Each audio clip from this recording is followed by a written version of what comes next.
So the rules of race walking, so there are 2 rules to race walking. One, that you have to have 1 foot on the floor at all times. This is to the naked eye. So sometimes when they slow it down with slow motion cameras, people might have a tiny flight place. But when a real person is watching, hopefully people will stay on the ground. Then the other rule that people don't really know that much about is you have to have a straight leg. So with running, you land with like a little bit of a bent knee, but with race walking, your leg is straight. So that's the biggest difference really, the straight leg, between running and race walking. So how it's judged, you have several judges dotted around, and they'll be watching to see whether you break these rules. You get a yellow card if they think you're in danger of breaking a rule, and then you get a red card if you have broken the rule. So those red cards go to a head judge and get put on a board. You get 3 red cards from 3 different judges, and that's it. You're out of the race. And that could be as early as 1k, it could be all the way, if you're a 50k race walker, it could be 49 kilometres, or even the last 100 metres of a race. There's a few quite famous instances where race walkers have been disqualified in the last 100 metres. So yeah, that's the rules of race walking.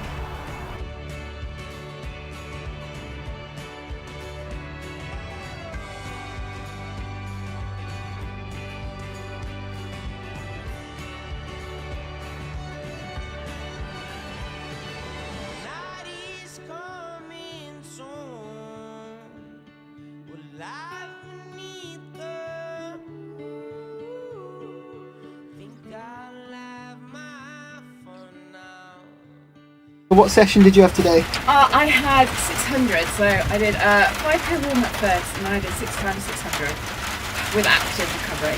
It's very, very cold, so I'm glad I had the active recovery. Yeah, tough, especially by myself. I'm always by myself, so yeah, but I did it. Yeah. Yeah. They're amazing. Wow. Look up. Why aren't you presenting kids TV? I know. So I've just done a training session, and now I've come into Welsh Athletics because I'm doing some work with them at the moment, helping them out with their website. Yeah, so helping with the comms team. So it's good fun, nice to be in an office working with people again. So working with Welsh Athletics, I'm working part-time, so I'm doing about 20 hours a week. So it's a really nice balance with my training, really easy to fit in.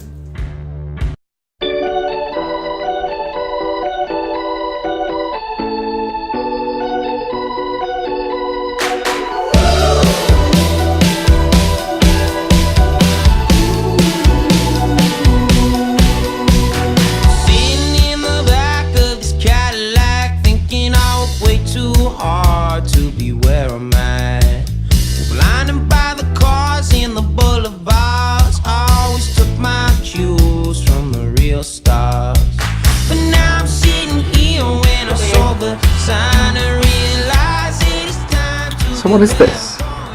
This is just my teapot collection because I enjoy loose leaf teas and all different things. So I've got lots of different tea sets and lots of different teapots. Yeah, I enjoy my tea. So anytime when friends come around, I always try and do like a tiny little tea party. And then often, because Paul's a pastry chef as well at the moment, get him to make fancy little cakes. So afternoon tea in our house is pretty high class. All I really want is to know that the love is worth the sacrifice. So my hobbies include lots of different arts and crafts. So I do sewing and make things like cushions, and then I also knit.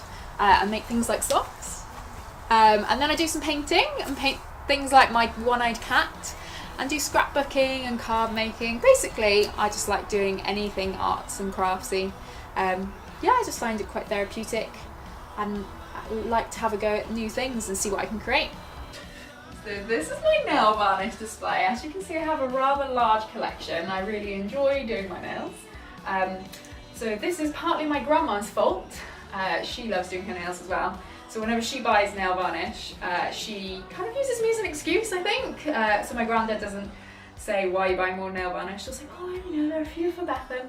So yes, I have a rather large display, probably more than some nail varnish shops have. So anyone, if you ever want to do your nails, you know who to talk to.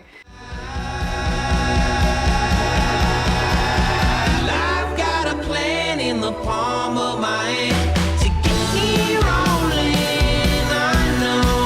Well, I've got This is my high heel shoe collection. They're all quite funky ones. As you can tell, I really like shoes. I don't very often get to wear nice shoes like this because obviously I'm training a lot of the time.